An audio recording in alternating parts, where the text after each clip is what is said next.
Let's start with an apparently external sociological distinction that gets made between analytic and continental philosophy. I realize that means more to people in professional philosophy than to those who are not, and I realize it also means more in the Anglophone world, but most people have some idea of what this is. Zizek put this humorously. If you work on a rat's vertebra, that's philosophy. If you work on Hegel, that's comp lit. That's the way it's viewed in the American universities these days. It's very popular now to say that this distinction is meaningless, that it's exaggerated, that it's merely sociological. I hold, on the contrary, that it contains a very essential difference between two approaches to philosophy in it. And I think this distinction was theorized by Franz Brentano in 1894. Brentano, of course, was the great Austrian philosopher, the teacher of Edmund Husserl and Sigmund Freud. And he also had a wonderfully acerbic way of delivering lectures. And in a lecture he gave in Vienna in 1894, he said that philosophy has a twofold nature. On the one hand, philosophy is like the natural sciences. It makes cumulative progress. It uncovers truth gradually. That's one side of philosophy. On the other side, you have the fact that philosophy is more like the arts, the fine arts. It has rising periods of ripeness and falling periods of decay. There are great periods in philosophy. It's not necessarily cumulative, just as the arts are not necessarily cumulative. And this has not really been picked up, but I think this is essentially the difference between analytic and continental philosophy. The analytic philosophers see themselves as natural scientists. They see themselves as making cumulative progress in detail on small frontline research programs and short journal articles. To the culture of the sciences very much. Whereas continental philosophy is a tradition of great figures, great periods in philosophy like German idealism or phenomenology that seem to rise above the rest, and philosophy is not treated as cumulative. So I think there's a lot more to be said about that, and people talk as though the difference between these two kinds of philosophy is scandalous. Two kinds of philosophy, even though there are 24,500 species of fish, somehow having two kinds of philosophy is supposed to be this horrible intellectual scandal that we need to eliminate immediately. Even Badiou, one of our own, claims to be beyond this distinction because he works on set theory, he also works on poetry. But I don't think that's quite it. I think that you need to look at a deeper sense in which philosophy is polarized between these two ways of looking at truth. One, that truth is a gradual cumulative process of piling up minute discovery on minute discovery. The other sense in which truth comes in bursts. And ironically, Badiou is not really beyond that distinction. Badiou is an archetypal continental philosopher in this sense, right? Because his theory of the event, it's not something that gradually gets better and better and better. The subject is formed only intermittently at certain times in history. So Badiou is actually the textbook example of a continental philosopher, and that's fine. I'm in that camp myself. But I think this deadlock was not resolved by Brentano, and it will continue forever until someone comes up with a new kind of philosophy that incorporates both of those somehow. But that's not my theme tonight. That's only an appetizer. My theme is that in the continental tradition, to which I and probably almost all of you belong insofar as you do philosophy, realism has never been a serious option. Among analytic philosophers, you can always find people who say the real world exists outside the mind. We can know it using certain methodological procedures. In continental philosophy, it's been viewed with scorn as a kind of pseudo-problem or a waste of time. In this sense, it's ditched realism altogether. I've been telling this anecdote in my seminars today about the Richard Rorty archive, which does exist at UC Irvine. A friend of mine was in there and saw a letter from Rorty to somebody that said, every 10 years or so, somebody writes a book with a title something like Beyond Realism and Idealism. And it turns out always that what's beyond realism and idealism is idealism.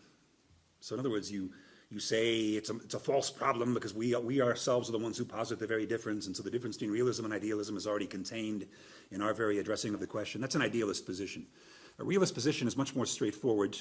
It doesn't just mean that the world exists outside of our minds, but that's the first essential step. There are some things that realism also doesn't contain and some other features that are very important that I'll get to tonight. I'd say it wasn't until about the last 10 or 12 years that you started seeing explicitly realist positions in continental philosophy with a straight face, without smirks or winks or crossed fingers.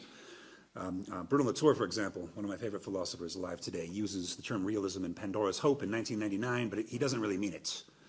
He's trying to redefine the term so that it doesn't mean what it used to mean. Derridians now, a lot of Derridians are saying Derrida is actually a realist, but all they're trying to do is redefine the term realism so that it's not this threatening outside, so that it's always already incorporated into what Derrida was doing, which is an explicitly anti-realist project. Manuel de Landa, along with the speculative realists, even before, Manuel de Landa was an EGS faculty member, was the one who was saying that Deleuze is a realist. Deleuze believes there's an external reality outside the mind, and that's why he's not a postmodernist. And that reading of Deleuze has certainly been contested. I'm going to try to explain tonight, though, why realism is not just a reaction to postmodernity and relativism, but that it's interesting and even weird, that it's actually the weirdest thing going if you look at it the right way. It's a kind of realism without adequation. Not that there's a real outside of us that can be known, as in naive realism, but that the real is precisely that which cannot be known, but which is already articulated. So that's what I'm going to try to develop tonight. Of course, phenomenology, including both Husserl and Heidegger, treat realism as a pseudo-problem. They say that this idea of whether the world exists outside of our mind is simply not worth the time of a serious philosopher. So that's one side of continental philosophy that dismisses the problem. The other side, of course, is from the return to Hegel, where Zizek is a good example of this, another one of my favorite philosophers, who sees, of course, the difference between real and ideal is somehow posited within the subject itself. You can't really talk about a naive thing in itself outside of the subject for Zizek. As part of this Hegelian turn, a number of scholars are cited regularly. Adrian Johnston, one of the best commentators we have on Zizek, cites Beiser's book on German idealism, The Struggle Against Subjectivity. And Beiser tells us that recent scholarship proves that German idealism was not subjectivist. Well, it's not that simple. It's not that you just go and do the scholarship and an objective result falls out that shows us that the German idealists were not subjectivists. You have to interpret, of course, as well, and that's a philosophical enterprise. What Beiser says is simply that the German idealists eliminate subjectivism by getting rid of any outside at all, by getting rid of Kant's naive thing in itself. In other words, by idealism.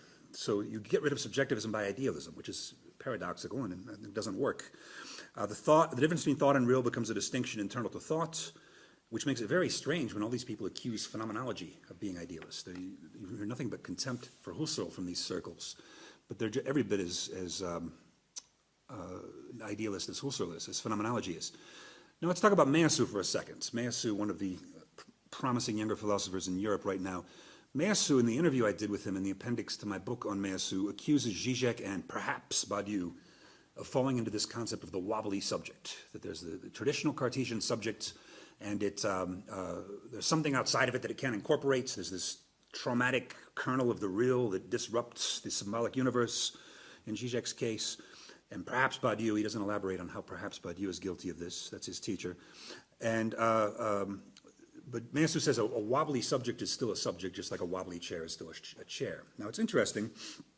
Zizek addresses this point in the new Hegel book, where he's got 20 or so pages on Meillassoux. Interestingly, Zizek concedes the point. He concedes the point that maybe Meillassoux is right. Zizek even goes so far as to say that, Meillassoux talks about the archifossil. He talks about things that really exist prior to the existence of the human subjects. And even Badiou in Logics of Worlds says, of course, dinosaurs existed before humans existed. That's not problematic for Badiou, he claims. But Zizek goes so far as to say in that response that actually dinosaurs are a retroactively projected fantasy. Dinosaurs did exist in the past for us now. Dinosaurs cannot be thought of as existing really outside of us in the past. Dinosaurs are something posited by the subject now as a fantasy, a retroactive fantasy. And it's interesting to note that Bruno Latour got in trouble for a far more modest claim than that. Maybe people just haven't finished Zizek's big book yet and haven't scolded him for this yet.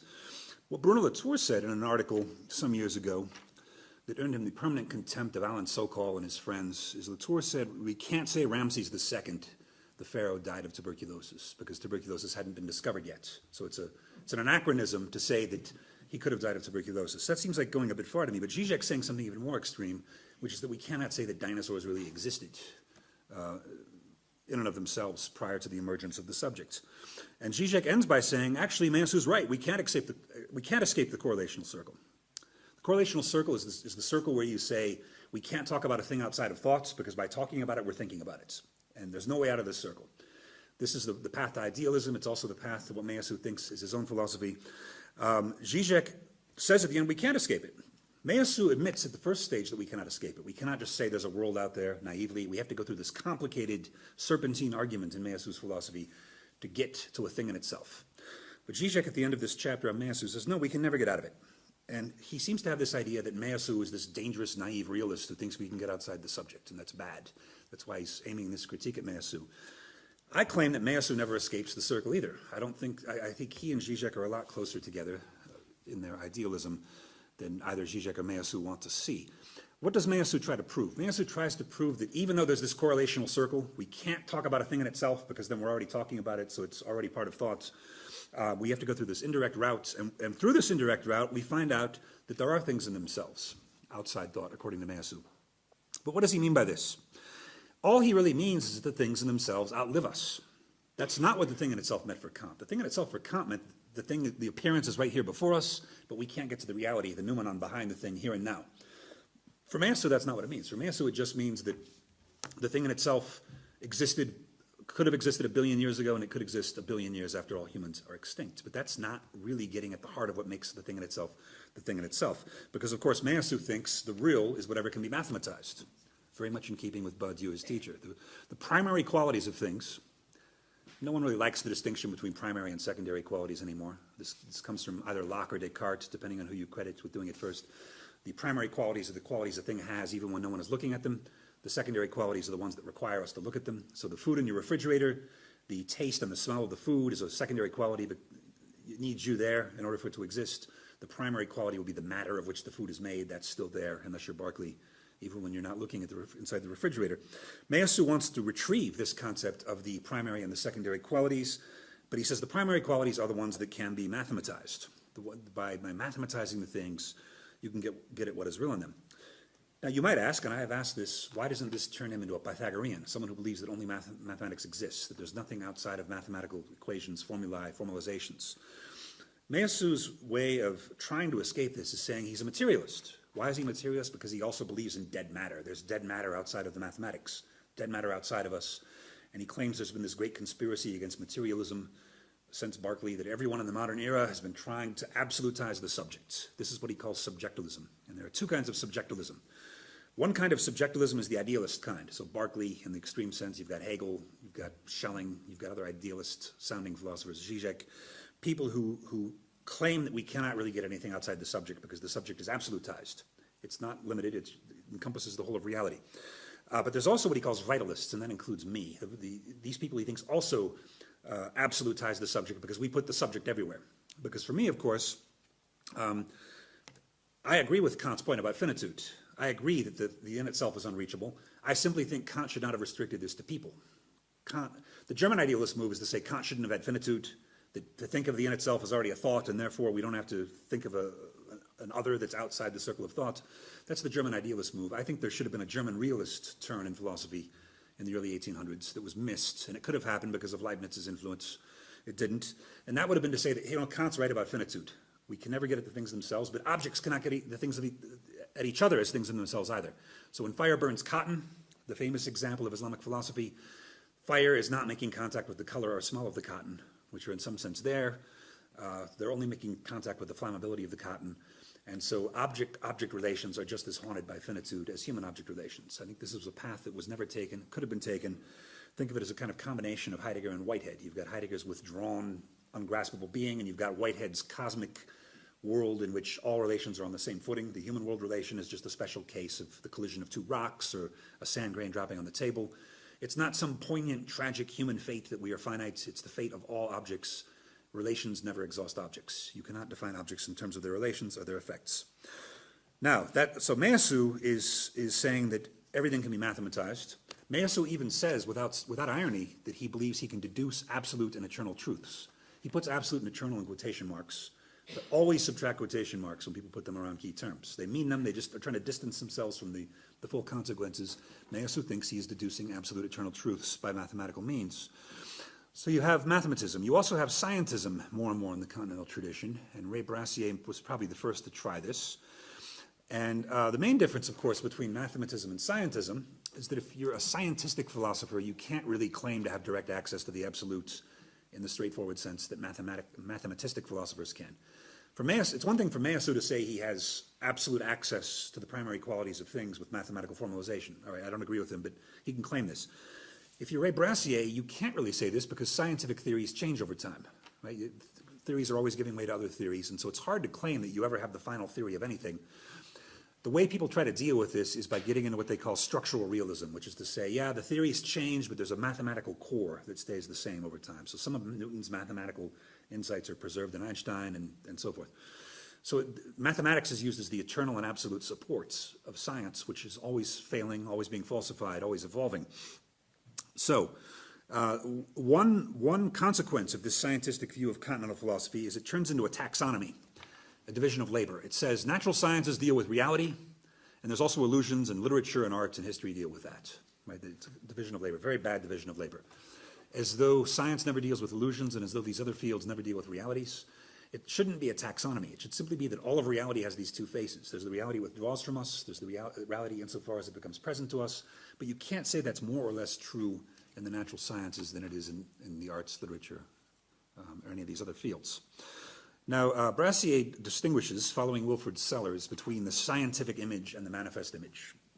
The scientific image is what the scientists tell us about ourselves, which is that we're just a bunch of neurons or even smaller things, and that all the things we learn from introspection about ourselves, like our personalities and our moods and emotions and all these things, these can be eliminated in favor of the, according to some people, eliminated in favor of the scientific discourse that explains us, that reduces that human level of us to the underlying scientific level. Brassier actually goes along with Sellars in saying tends to agree that we shouldn't reduce either level to the other. But the scientific image is always privileged for these people. Now, there's a problem with this. There's a couple of problems with this. One of the problems is that the scientific image and the manifest image are both images. And so you have a philosophy that looks like the most hard-nosed scientific philosophy there is. And yet what it does is it says all that exists in the world are images. There's two kinds. There's the scientific kind, which are good. There's the manifest kind, which are bad. And what we need to do is find criteria so we can eliminate the manifest image and find the underlying scientific image, which usually turns out to be very boring. Like when you find this in Churchland, for example, that the manifest image is to say somebody's depressed, and the scientific image is to say they have a chemical imbalance in their brain. But I don't know why you need a whole scientific metaphysics to account for that. We can already do that. Psychiatrists already do that. There's that duality.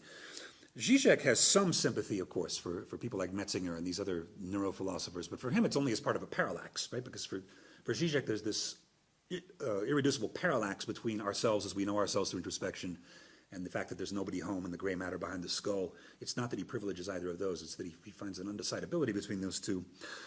Anyway, the problem, of course, with Brassier is that philosophy becomes the handmaid of the natural sciences, just like philosophy was the handmaid of theology in the Middle Ages. In fact, there's a sense in which the sciences, and sometimes politics, I would say, are replacing theology at the center of all of these humanistic disciplines. They have to be the ultimate results of all of our work, otherwise they're worthless, just like theology was in the high points of all these disciplines in the Middle Ages. And what we find, however, is that a lot of the most innovative scientists don't want this. They don't want us to be their handmaids. They don't want philosophers to serve them. And I know of at least two great recent examples. One of them is Carlo Rovelli, who said in an interview with Collapse, which is a very scientifically minded publication in continental philosophy, that philosophers should stop trying to limp along after the scientists and explain what the scientists have already done. Why not jump out ahead and take risks? And then at Documenta last summer, I met Anton Zeilinger, the Austrian physicist, and he said the problem he has talking with philosophers is they're too timid. They don't want to say anything about the real worlds because they're worried that the sciences have already cornered the markets on inanimate matter, and philosophers don't think they have anything to add about this. But if you think about the role of Leibniz and Mach for Einstein's physics, there was a time when physicists really took these sorts of speculations seriously, when they were inspired by them, and this can happen again. And so it's important that we stop ghettoizing philosophy either in the human realm or in the realm of the relation between human and world, and start being able to talk about any interaction between any two objects at all, even if they're chemicals, not in order to replace science, but in order to speculate alongside science and perhaps serve as inspiration, if we're lucky. So anyway, the scientific image is still an image, which means that it's still a form of idealism. If all you have are the scientific images and the manifest images, you can be as rigorous sounding as you want about reducing all the manifest world to the scientific images, but you're still awash in a world of images. There's nothing deeper than the images. And Brassier complains, for example, that phenomenology he says phenomenologists claim that science wants to reduce all experience to this microphysical level, but actually phenomenology is reductionist. Phenomenology tries to reduce science to everyday experience and say that it's grounded in it. May be true of phenomenology, but it misses the point. The point is not that we're trying to reduce science to everyday experience. The point is that both science and everyday experience are abstractions of something deeper. This point comes up in Heidegger, for example. Heidegger has this famous tool analysis, the hammer, in Being and Time, which I think is the most important moment in 20th century philosophy, widely recognized by many people as such, but often misinterpreted. This idea, of course, is that against phenomenology, which talks about appearances, everything should be described in exact detail as to how it appears to consciousness. Heidegger simply points out that most things do not appear in consciousness. Most of the things we deal with are unconscious. The floor in this room that you didn't think of until I mentioned it, the air, the oxygen in the air, which actually in philosophy I do think of it because it's very hard to breathe here walking up from the island. But under normal circumstances, you don't think of the oxygen, you don't think of your bodily organs as long as they're functioning well. If you're listening to a language you know well, you don't think of the grammar consciously. All that stuff is in the background. Okay, very interesting point he makes that the phenomena are derivative of this deeper layer of unconscious reality. The problem is this is read too often in pragmatist terms. People read this as meaning that Heidegger shows that all theory is grounded in praxis, that before we theorize anything or look at anything, there's this background of practices. They're sometimes called social practices. So Hubert Dreyfus is the most popular commentator on Heidegger in terms of number of citations. Reads it in sociological terms. He says, what this means is that Japanese babies and American babies are raised differently, and so they perceive the world differently. Okay, there's a problem with this, which is that practical use of things doesn't exhaust them any more than staring at them does, or any more than theory does. So if you have a theory about this chair, whatever that would be, or if you look at the chair, you're abstracting from the reality of the chair, because the chair is withdrawn from all those perceptions. The chair is deeper than any possible perception we have of it.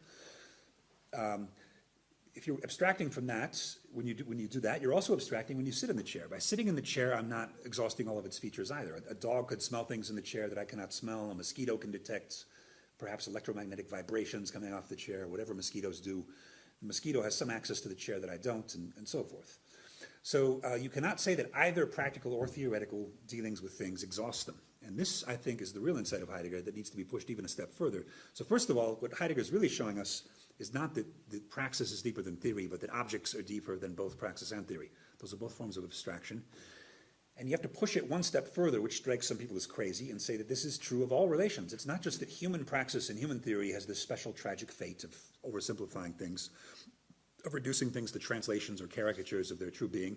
This is the case with any interaction at all. I mentioned the fire and cotton example from Islamic philosophy. The fire is not interacting with the whole of the cotton and vice versa. There's always a limited interaction between things. And so this is why I said that Kant's, the problem with Kant is not that he had things in themselves, but that he did not push the things in themselves far enough. He did not push them into the inanimate realm, where if we do that, we'll find that causation can never occur directly. If fire cannot touch cotton completely, that means fire is not really touching cotton. Fire is touching an image of cotton.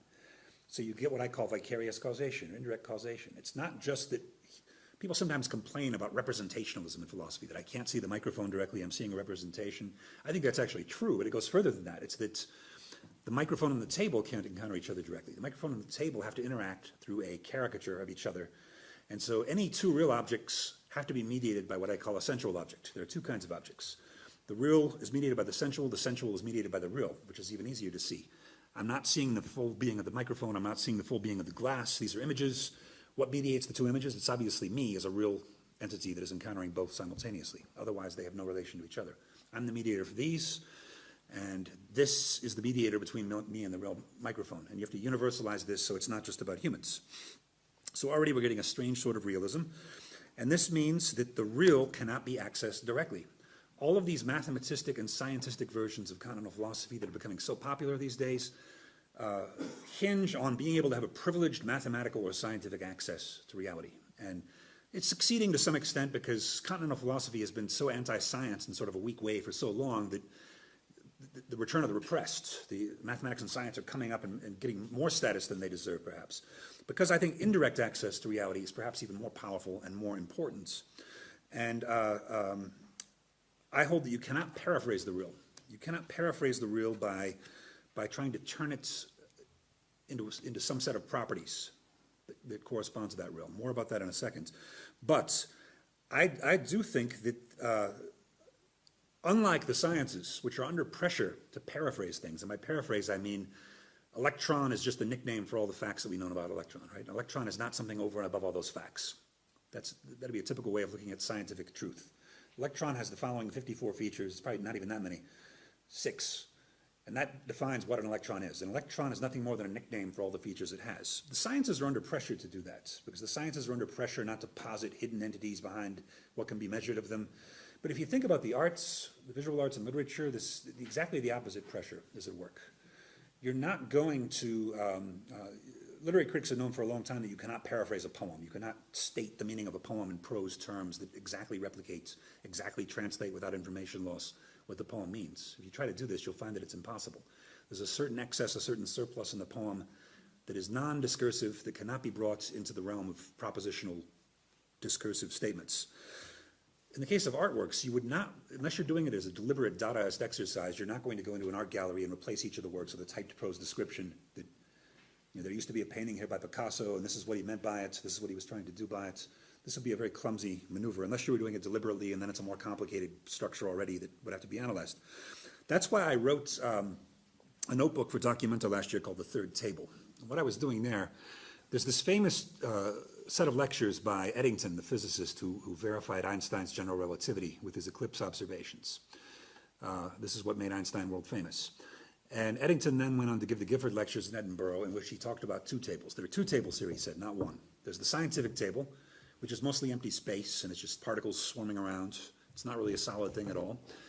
And it's multiple, it's made up of all these parts. And then there's the practical table, which is the table that we use, the table that we put stuff on and use in practical terms. My claim in this essay was that neither of those is the real table. The real table is the third table, in between those two extremes. You cannot reduce the table to the physical particles of which it's made, because the table can endure even if the particles change. You also cannot reduce the table to the use that's made of it, because the use can change, and in some sense it's still the same table.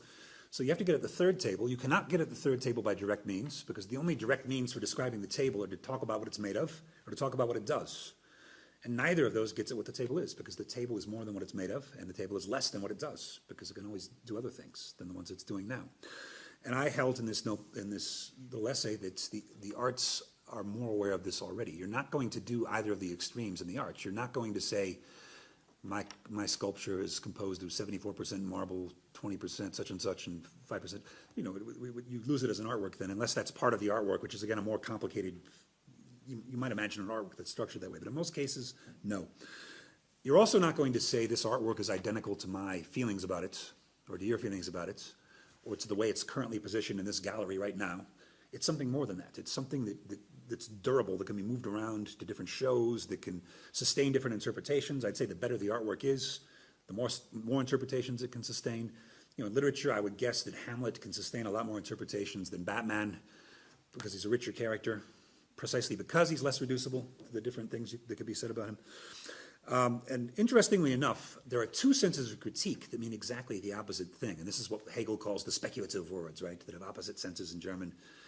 I think these do have, critique also, certainly in English has the two opposite senses, and I think in German also. Critique on the one hand can mean a reductive enterprise. By critique, you're either reducing a thing to its underpinnings and saying, you think there's a God, but actually it's just your class interests that are speaking through you, and it's superstition, and it's your irrationality. So that's a kind of critique of religion. You're reducing it to its underpinnings. You can also critique a thing by saying it's just a series of effects. The example I used this morning was somebody says there's a witch in the village, and you can say, no, there's no witch. There's just all these 5 or 6 coincidental things that make people think there's a witch. There's a baby that died suddenly, and blood on a doorstep, and poison in the well, and somebody heard laughter at night from over the rooftops, and then you combine all these things together and say, oh, it's a witch. Actually, there's not a witch. You're critiquing it by saying, no, that's just a series of effects that are not related. That's one kind of critique, where you're debunking something and saying it's not real. All that's there are the pieces, or all that's there are the effects. That's the usual sense of critique. But there's the other sense of critique that I think is much more interesting, which is wine criticism, art criticism, literary criticism, theater criticism, where you're doing exactly the opposite, where you're not reducing the work. You're trying to get at the work indirectly. Let me start with wine criticism. Daniel Dennett, one of the most reductionist philosophers alive in the analytic tradition, has this passage in one of his essays where he mocks wine tasting. And he gives the example of a flamboyant and velvety Pinot, but lacking in stamina. A very funny example. All right, this could be completely pretentious. Some wannabe wine critic talking like this. There's always that risk. But what Dennett wants to do instead is pour the wine into the top of a machine that analyzes it chemically and spits out the chemical formula. The worst kind of reductive wine criticism. This isn't going to tell you anything about the wine. To do good wine criticism, you need the poetic sense. You need to be able to use the adjectives. And yes, it can lead to pretentious crap sometimes, but there is a difference between good and bad wine critics, just as between good and bad critics in any fields. And with experience, you gradually learn this. There's no foolproof method for knowing who the good ones are, who the bad ones are. But critique can also mean this kind of respect for the intermediate realm without breaking it down. That's the opposite sense of critique, the one that I prefer. All right. Now, moving on here, there's a guy named Lee Braver, who's a continental philosopher in the United States, and he's written a wonderful book, because it's so exactly wrong, called A Thing of This World, A History of Continental Anti-Realism. Actually, in one sense, it's right. It's right because he says continental philosophy up till now has been an anti-realist philosophy, and he celebrates this. That's the part that's wrong. He celebrates this and says it's great. The problem is, by the end of his book, you don't know where to go next, because by chapter 9 or whatever it is, Derrida has so thoroughly destroyed realism that you can't do it anymore. It seems like the end of history. Philosophy has come to an end with Derrida. There's nowhere to go. This linear progression towards less and less realism has ended. Okay, that's one thing about the book. Another interesting thing about the book is he says realism is an ambiguous term even in philosophy. And of course it has different meanings in art, in politics, in mathematics. Even in philosophy it's a mess to try to know exactly what's meant by it. So Braver makes a list of 6 things that realism means. And the most basic one is that there's a world outside of the mind, independent of us. All right, fine. But there's also one that I don't think necessarily belongs to realism, which is that this thing outside the mind can be known. That seems to me to be an added a bonus thesis that isn't necessary. And he misses the 7th. He misses the all-important 7th, which is that object-object relations must be on the same footing as human-object relations. Human-object relations cannot be at the center of philosophy like they were for Kant onward, and even for Meillassoux. Again, there are 2 sides to Kant. I can't remember whether I mentioned this in this lecture already or earlier today, but I'll say it again. The 2 sides to Kant. One is that there are these things in themselves we cannot grasp because we're finite. That's one side of Kant. That's the side that German idealism reverses. That's the side that Meillassoux wants to reverse. His book is called After Finitude because he thinks that's horrible. We can get absolute knowledge. That's the side Meillassoux wants to reverse. I think you can't reverse that side. I think the finitude is always there.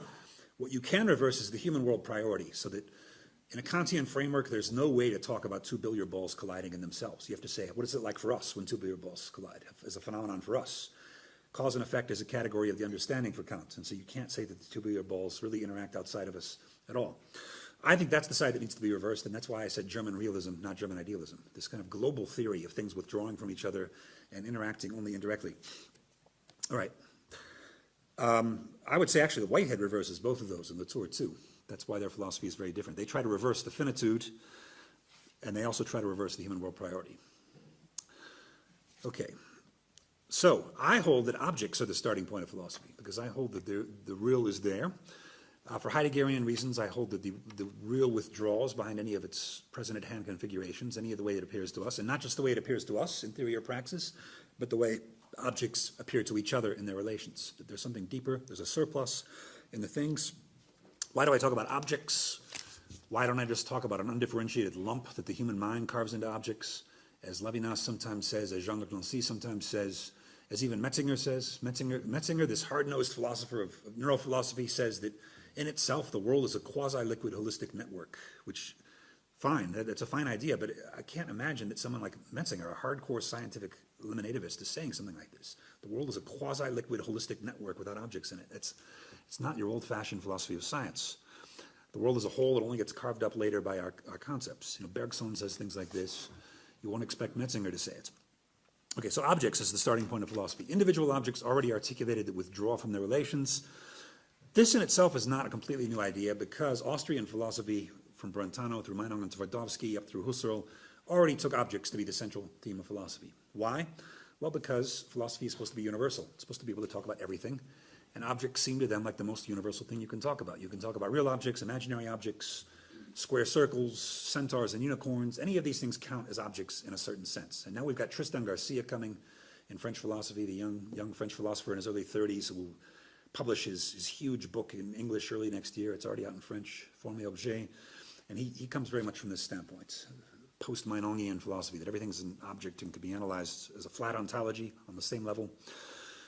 Okay, so why would anyone object to this? If it's so obvious that objects are the most universal theme, and talking about objects allows you to talk about material clumps, about armies, about mountains, about the EGS, about square circles and unicorns, it can allow you to talk about anything. Why would you object to that? There are really only 2 ways you can object to that. And both of these ways have occurred throughout the history of philosophy. There's what's called undermining and there's what's called overmining, and then there's their combination, which I call dual-mining. So a very quick tour of the history of philosophy here, just a few minutes. What happens at the beginning of Western philosophy and Western science, among the pre-Socratics, is that they're not taking seriously intermediate everyday objects like horses and tables and trees and houses. These are all made of something more fundamental. This is how philosophy and physics is born in the West. What's the first answer? The first thing is that the first principle of everything is water, entheles. Water is what everything is composed of. Why? Because there's moisture in your breath. Living things need water. Water covers most of the earth, etc., etc. Water is the first principle of everything. Anaximenes, his disciple, said it has to be air. That air, simply by condensing air very tightly, you get all the hard things like bone and metal and bloods. And then by expanding air, you get fire. And so it rises because it's lighter than air. Then you have, of course, you can read Heraclitus as saying fire. Aristotle wonders why no one ever used earth as the first principle. That was never tried. Then you get finally Empedocles, who's really the founder of the so-called traditional four Greek elements, air, earth, fire, and water, mixed by love and hate. His motivation for having four is that you can't say, for example, that water is the principle of everything, because then fire would have to be made of water. And they're the opposites. If fire were made of water, it would quench itself. So there need to be these four equiprimordial elements joined by love, separated by hate. And then finally you have the atomists. The atomists who say that everything's actually even less specific than that. It's a bunch of particles, tiny particles moving through the voids. And of course, this is still very respectable today in scientific materialism. The theory of atoms has been acceptable again since the early 20th century, even late 19th century, after a long period of oblivion. So that's one kind of pre-Socratic philosophy. They're saying that individual objects of the medium size are not real. You have to get down to this tiny layer of tiny particles, whether it's air, earth, fire, water, all of them combined, or atoms. But there's another kind of pre-Socratic philosopher that says even all of those things are too specific, because whatever is primordial must allow everything to emerge from it, everything we see. And this is what they call the apeiron. I don't have a marker, I don't think, but most of you probably know how to spell this. The apeiron is the boundless and limitless.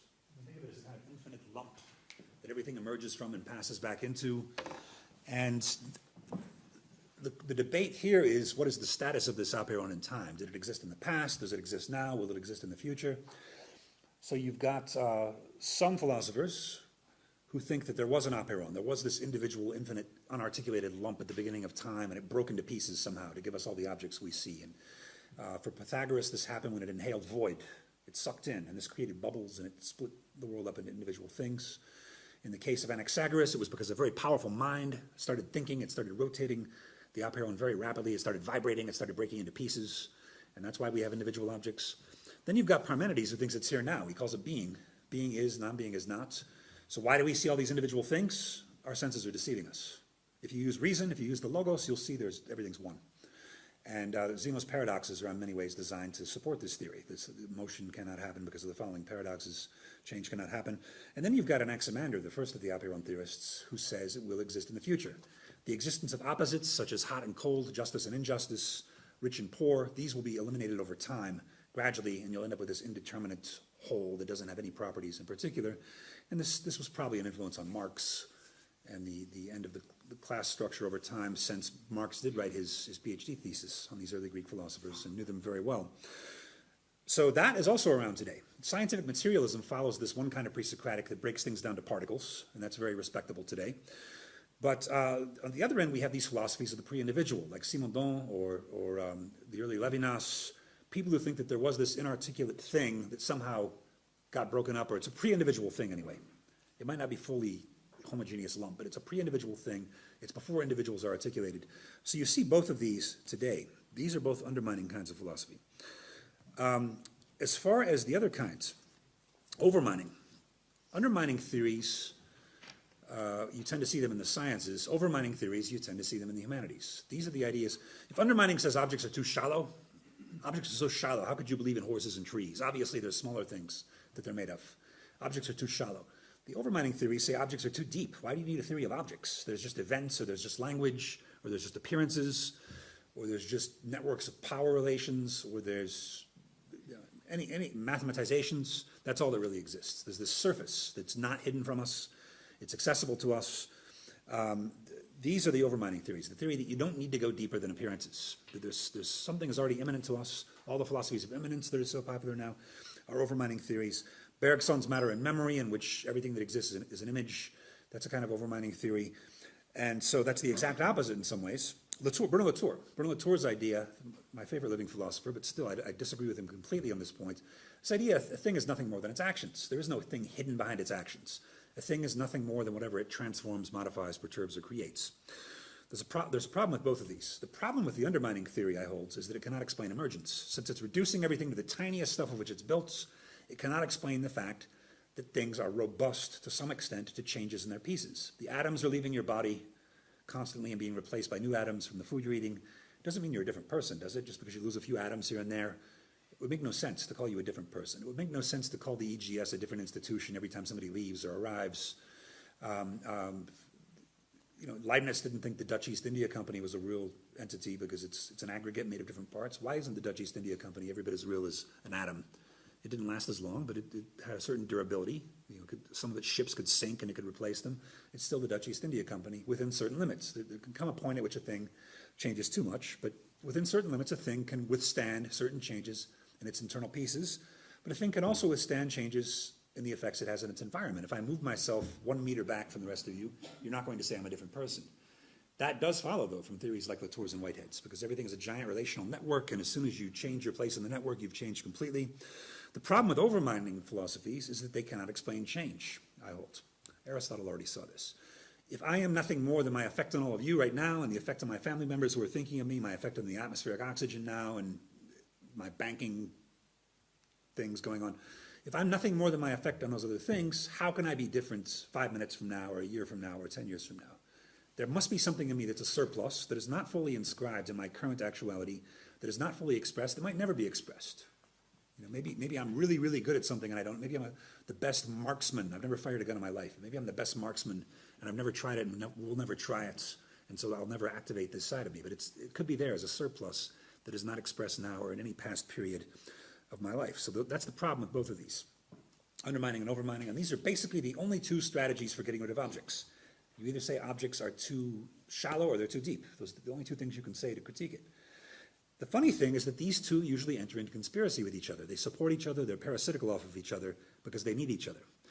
So to give some examples, scientific materialism looks like an undermining theory because it says all this stuff isn't real, you have to go down to the tiniest level of small particles or mathematical structure. So it seems like the thing is so deep and inaccessible, deeper than anything we can see. It's an undermining gesture. But then it reverses because it says those things aren't unknowable, they're totally mathematizable. Science can tell us what the equations are for these things, and so it comes back up to the surface where it's knowable. It comes back to the human level where we can understand, where we can master it and know it. And so what's getting destroyed in that case is the intermediate level of real things. All you have is the bottom level structure and the upper level structure where humans are talking about things in mathematical terms. That's one example. Ladyman and Ross, I've written a critical article on James Ladyman and Don Ross, who on the one hand are uncompromising scientific philosophers. They say that all that exists is mathematical structure at the bottom of everything. All the objects you see don't really exist in the usual sense. That's an undermining philosophy. But then they have to account for why things exist that aren't physics, like geology. They respect all the sciences. So how does geology exist if it's not talking about particles? How does biology exist if it's not talking about particles and any other science? They even say there can be a science of traffic jams if somebody did it the right way. Okay, how can a science of traffic jams exist if traffic jams aren't just particles? They come up with this weird theory that says, well, traffic jams do exist and mountains do exist and frogs do exist, but only for the scientist. They emerge simultaneously with the scientist, and in that sense, these objects exist at a level for us, but they're still independent of us, they claim, because they're outside of us, they're not inside of our minds. They never explain how that's the case. Those are two kinds of what I call dual mining. Another case will be Latour, because Latour, as I said, is the wonderful philosopher of relational networks where a thing is nothing more than its effects. When you move a thing to a different point in a network, you have to explain why it's the same thing as the thing 5 minutes ago at a different place in the network. You can't assume that I now and I 10 years ago am the same person in actor network theory. You have to show that there's an equivalence. So that's a very much an overmining philosophy, that a thing is totally determined by its effects on the environment. But then Latour starts to realize in the last 10 years or so that you can't really explain change this way. And I mentioned it was Aristotle who discovered this. Aristotle was arguing against the Megarians, who were among his rivals at the time. The Megarians said no one is a house builder unless they're building a house right now. If you're not building a house right now, you're not a house builder. You only are what you actually are. There's an obvious problem with this, which is, let's say a master house builder is asleep and someone else is awake who doesn't know anything about building houses. You're not going to say that they're on the same level, right? You're going to say that the sleeping master house builder is a potential house builder in a much stronger sense than this person who doesn't know anything about it, who happens to be awake and standing near the house. So Aristotle saw there had to be something called potentiality that is withdrawn from the current state of things. I wouldn't call it potentiality, but that's a side issue. Latour starts to realize that you need this too, that you need a reservoir in the things. He even calls it virtuality sometimes. It's in the things that's not fully actualized here and now, but then it gets a little weird. He calls this the plasma. And he blames the plasma for all changes that happen, pretty much. He says, why did the Soviet Union collapse overnight with no one expecting it? The plasma. The plasma was this unthematized reservoir of potentiality or of virtuality beneath the Soviet Union that we saw. Even if the Soviet Union had been working perfectly, this plasma could have ruptured it. Suddenly, okay, why do love affairs and friendships break up suddenly when no one expects it? The plasma. And my favorites, why does the most mediocre academic musician suddenly write a brilliant symphony? I don't know if it happened ever, but the plasma. And he says that all the networks between things are the size of the London Underground, the plasma is the size of London as a whole. But it's just the operon again. It's this giant indeterminate lump. There are two problems with it. One of them is that all situations would seem to be equally fragile and non-fragile. If the plasma can randomly rupture things, then the most stable relationship could be destroyed by the plasma just as much as the most fragile relationship, which is counterintuitive. The other thing is that the plasma is inarticulate. It's the same plasma that's destroying the Soviet Union and causing the composition of a brilliant symphony, which also seems counterintuitive. The same underground inarticulate reservoir that wells up and changes things. Garcia, this up-and-coming young French philosopher whose book is coming out next year, we're very close in many ways intellectually, but he says that I talk about the third table that's neither its pieces nor its environmental effects. Garcia says the table is the difference between those two. It's the difference between its pieces and its effects.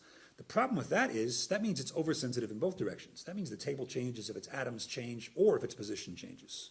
So there really isn't a table. There's just a thing that's hypersensitive to both its internal and its external components. These are all kinds of dual mining, and Heidegger talks about presence at hand, Derrida talks about presence, Meillassoux about correlationism is the great enemies in the history of philosophy. I think the greatest enemy in the history of philosophy is dual mining, this idea that you lose the things by reducing them in both directions simultaneously. The thing is nothing but its particles and it's nothing but its effects. You lose the thing itself.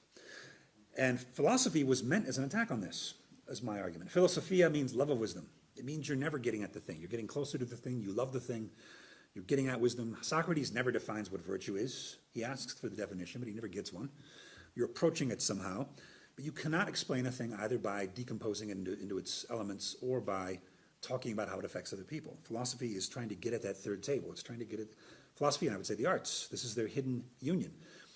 Both are trying to get at the third table that cannot be paraphrased. They're both activities that deny the possibility of paraphrase if they're done well. So this requires an indirect approach to objects. And the usual complaint is, oh, this is just negative theology. You're just saying, we can't know anything about the table. So it's like negative theologies of God, where you're saying God is not physical, God is not evil, God is not. It's not really a negative theology. It's an indirect theology, and it's not even a theology. But if it were, it would be an indirect theology. That you're talking about things indirectly, whether through metaphor, through rhetoric, through strategic silences. This has been known a long time. This is not some crazy new idea. This has been known. For example, in the study of rhetoric in ancient times, Aristotle tells us what rhetoric is. Rhetoric is about saying something without saying it. You're not saying it directly, you're hinting. You're saying, his famous example is, this man has already been crowned 3 times with the laurel wreath. In Greece, you didn't have to say, because he won the Olympics 3 times, and we always give this prize for the winners of the Olympics, because all Greeks knew this. It would have been treating them as stupid to state it at that time. Marshall McLuhan treats media as rhetorical in this sense, that the fact that there's a good or bad television show is unimportant compared with the fact that it's television and not radio. It's altering your ratios of sense perception, it's influencing you in a background way. So in a sense, television is more important than the content of any given television show, just the way that it's influencing you from the background. So there's that rhetorical aspect. I've often referred to the example of The Godfather, making you an offer you can't refuse, which is far scarier than spelling out the threats, right? Saying, if you don't give my friend the part in the movie, I'm going to cut off your horse's head and throw it in your bed, which is grotesque and grisly, but it's somehow not as frightening, because you can counter that threat in various ways if it's too specific. It's better to leave it vague.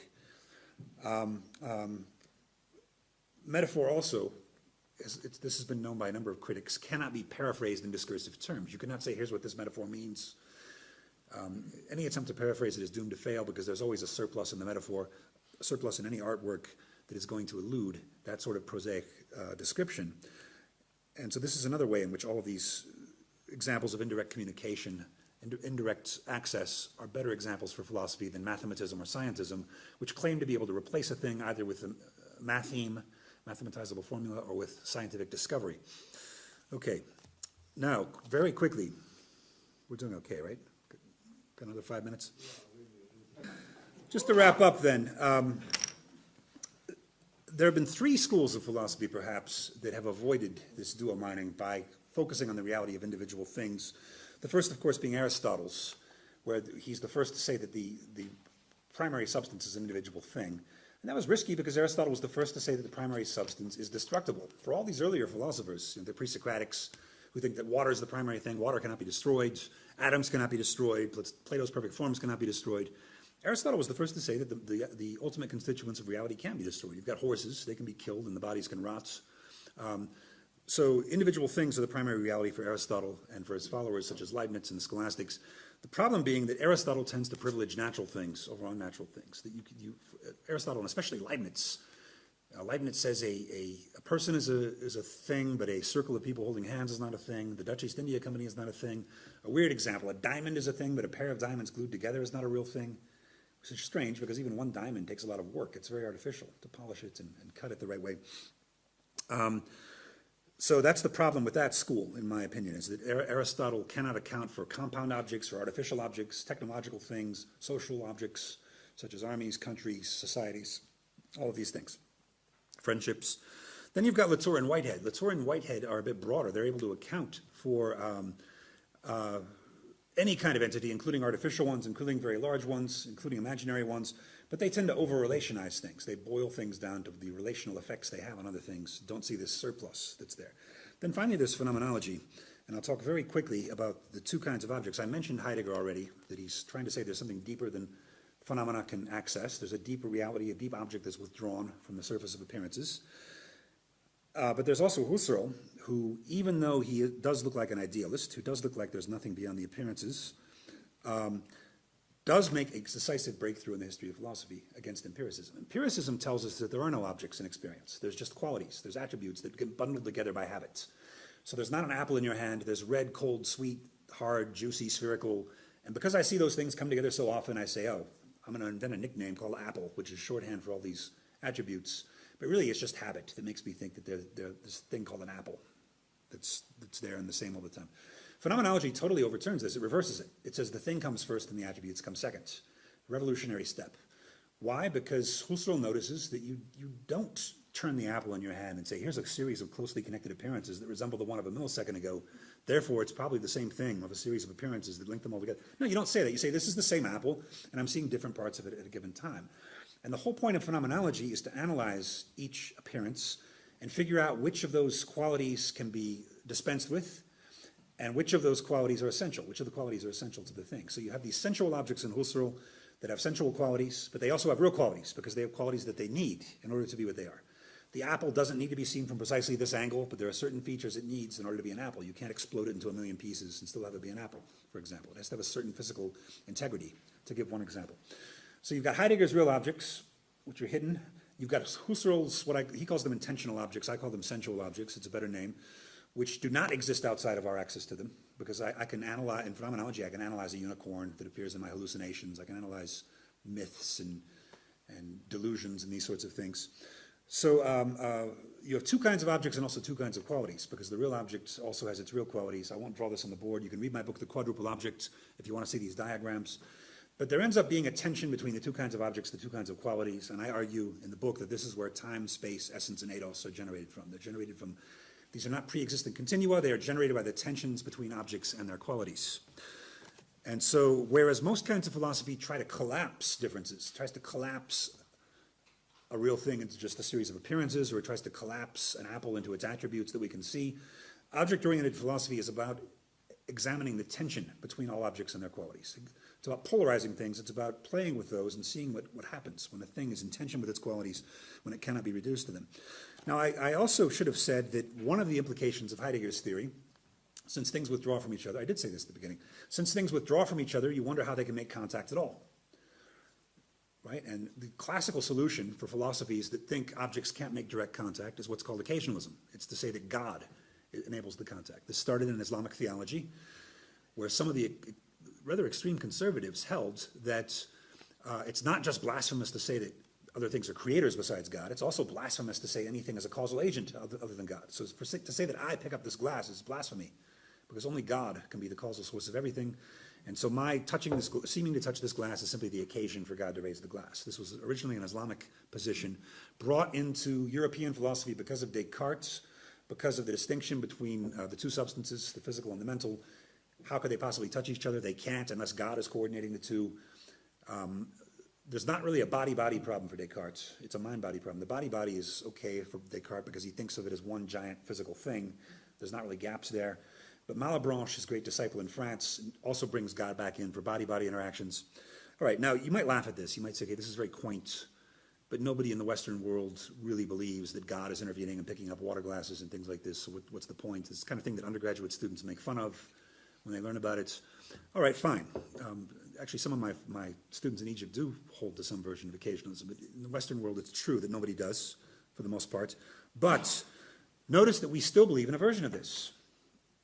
We still think that the problem with occasionalism isn't that it's God, and we're all enlightened intellectuals who shouldn't believe in God. The problem with occasionalism is that it gives one entity a monopoly on causation, God. We do the same thing, though, with the human mind. Look at Hume and Kant. What is causation for Hume? It's a habit. It's a customary conjunction of things. We can't say there's cause and effect outside the mind. We see things happening habitually the same way over and over and over again, and so we assume that there's a causal link between them, even though there isn't. That's Hume's version. Kant's version is to say that cause and effect is a category of the understanding. We can't say that it exists outside the understanding. So in a way, these are upside-down occasionalists. Hume and Kant, who are still considered sober figures. I mean, you can go get a job in a philosophy department at a university saying, I believe Hume is right about everything, or I believe Kant is right about everything. You know, if you were to say, I believe Spinoza is literally right about everything, they might look at you funny, or Leibniz. But with Hume and Kant, we enter, to some extent, the contemporary period of philosophy, because you can still literally believe those two. They're saying the same thing as the occasionalists. They're just turning it upside down. They're saying that the human mind has a monopoly instead of God's. All right?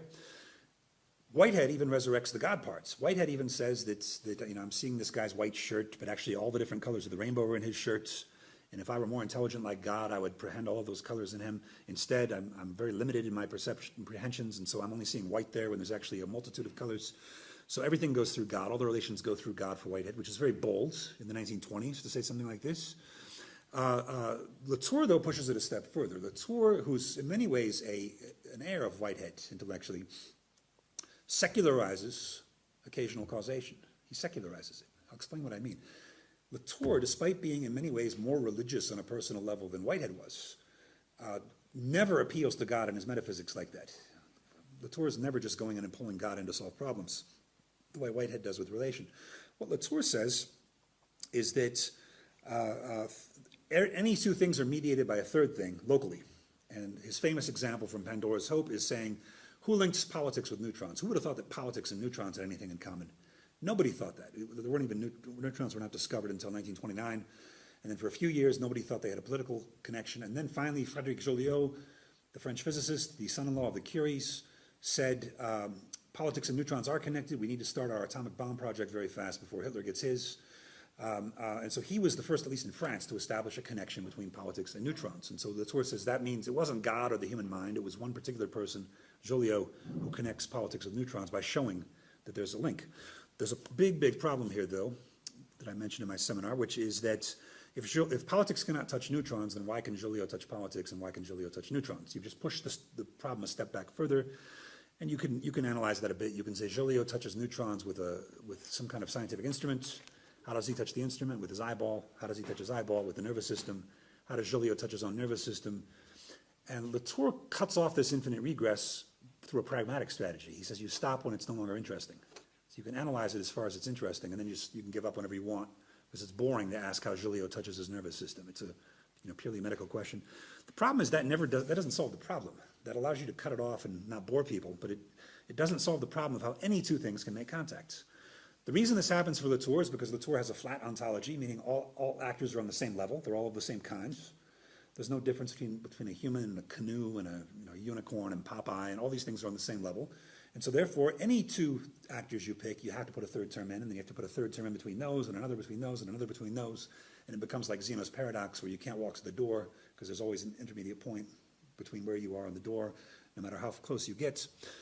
So I say the only solution to this is to have two kinds of objects, and so that objects can only touch the opposite kind of object. It's like magnets. Magnets cannot make contact if you touch the same poles together, north and north. They'll repel. But if you link north to south and south to north and north to south and south to north, you could make an infinite chain of magnets by doing it that way. And I think that's how it works with objects, that real objects are mediated by sensual objects are mediated by real ones. That is the heart of object-oriented philosophy. Indirect discourse, such as the arts, metaphor, rhetoric, these should be our models, rather than the science we've worshipped slavishly and the deductive mathematics we've worshipped slavishly in philosophy for the last 400 years. Whitehead makes a very good case that deductive method is not the way for philosophy to go anyway. And in this sense, I think the analytic continental split does not need to be bridged, but needs to be intensified even more until something better replaces it. But for now, let's widen it. Let's widen the strife, widen the differences between them. That's really our only chance of getting beyond it. Thanks very much. I probably did go a little long. Thanks for listening.